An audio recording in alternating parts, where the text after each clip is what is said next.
प्रदोष व्रत हर महीने त्रयोदशी तिथि को पड़ता है। इस व्रत में भगवान शिव की पूजा की जाती है।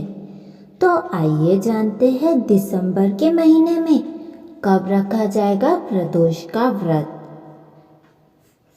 हिंदू धर्म में प्रदोष के व्रत का विशेष महत्व माना गया है, जो हर महीने की त्रयोदशी तिथि को पड़ता है।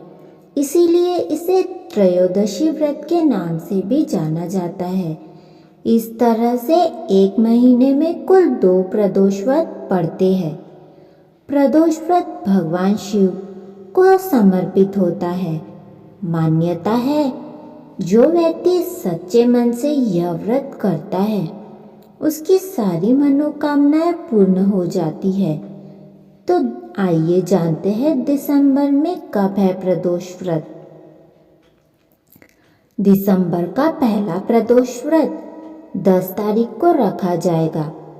त्रयोदशी तिथि की शुरुआत 10 दिसंबर को सुबह 7:13 पर होगी और इसकी समाप्ति 11 दिसंबर की सुबह 7:10 पर होगी। इस दिन पूजा का शुभ मुहूर्त शाम 5:30 से रात 8 बजे तक रहेगा। आइए जानते हैं प्रदोष व्रत का क्या महत्व होता है। प्रदोष व्रत को बहुत सी जगहों पर त्रयोदशी व्रत भी कहते हैं। यह हर महीने में 2 बार आता है। कृष्ण पक्ष में आने वाले प्रदोष को कृष्ण पक्ष प्रदोष व्रत और शुक्ल पक्ष में आने वाली प्रदोष को शुक्ल पक्ष प्रदोष व्रत कहते हैं।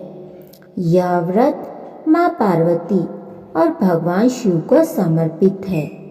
मान्यता है कि इस व्रत को करने से व्यक्ति को अच्छे स्वास्थ्य, लंबी आयु की प्राप्ति होती है।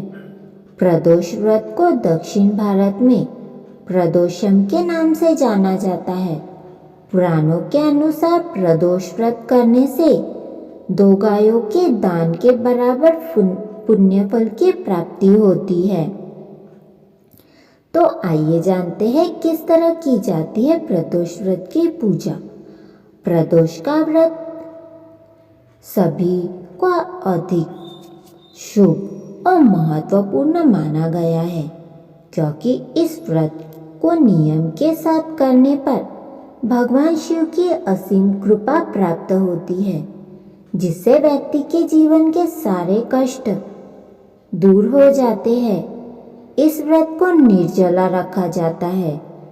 इस व्रत को रखने वाले लोग सुबह बेलपत्र, गंगा जल, अक्षत, धूप से भगवान शिव की पूजा करते हैं और फिर शाम के समय एक बार फिर से शिव जी की पूजा करते हुए व्रत कथा सुनते हैं। रवि प्रदोष की व्रत कथा।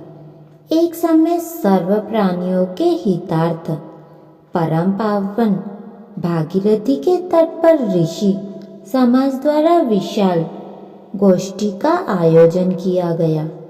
इस सभा में व्यास जी के परम शिष्य पुराण वेत्ता सूत जी महाराज हरि कीर्तन करते हुए पधारे।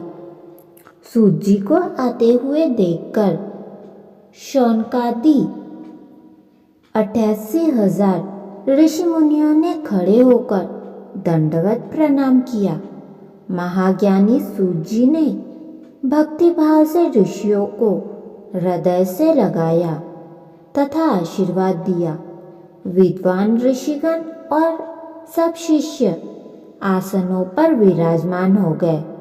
शौनकादि ऋषि ने पूछा, हे पूज्यवर महात्मे, कृपया यह बताने का कष्ट करें कि मंगलप्रद कष्ट निवारक यह व्रत सबसे पहले किसने किया और इसे क्या फल प्राप्त हुआ। श्री सूत जी बोले, आप सभी शिव के परम भक्त हैं। आपकी भक्ति को देखते हुए मैं व्रती मनुष्यों की कथा कहता हूँ, ध्यान से सुनो। रवि प्रदोष कथा। एक गांव में प्रतिदिन ब्राह्मण निवास करता था। उसकी साध्वी स्त्री प्रदोष व्रत किया करती थी। उसे एक ही पुत्र रत्न था। एक समय की बात है, वह पुत्र गंगा स्नान करने के लिए गया।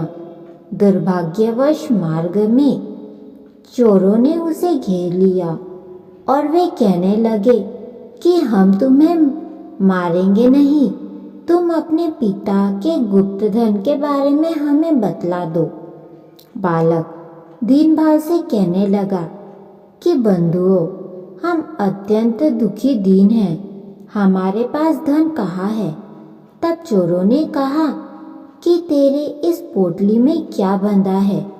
बालक ने निसंकोच कहा कि मेरी माँ मेरे लिए रोटियां दी है। यह सुनकर चोरों ने अपने साथियों से कहा कि बहुत ही दीन दुखी मनुष्य है, अतः हम किसी और को लूटेंगे। इतना कहकर चोरों ने उस बालक को जाने दिया। बालक वहां से चलते हुए एक नगर में पहुंचा। नगर के पास एक बरगद का पेड़ था। वह बालक उसी बरगद के वृक्ष की छाया में सो गया। उसी समय उस नगर के सिपाही चोरों को खोजते हुए उस बरगद के वृक्ष के पास पहुंचे और बालक को चोर समझकर बंदी बनाकर राजा के पास ले गए। राजा ने उसे कारावास में बंद करने का आदेश दिया। ब्राह्मणी का लड़का जब घर नहीं लौटा तब उसे अपने पुत्र की बड़ी चिंता हुई। उसने अगले दिन प्रदोष व्रत था।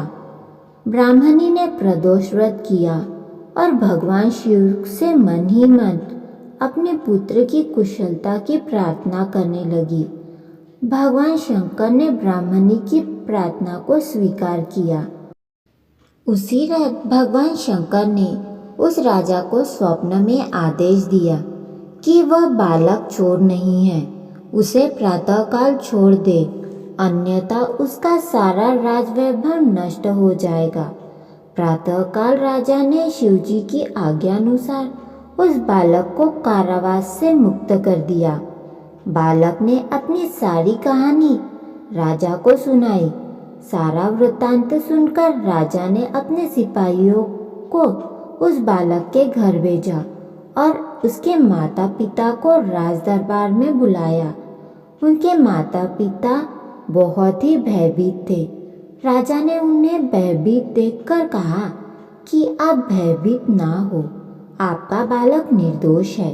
राजा ने ब्राह्मण को 5 गांव दान में दिए, जिससे वे सुखपूर्वक अपना जीवन व्यतीत कर सके। भगवान शिव की कृपा से ब्राह्मण परिवार आनंद से रहने लगा। अंततः जो भी मनुष्य रवि प्रदोष का व्रत करता है वह सुखपूर्वक और निरोगी होकर अपना पूर्ण जीवन व्यतीत करता है।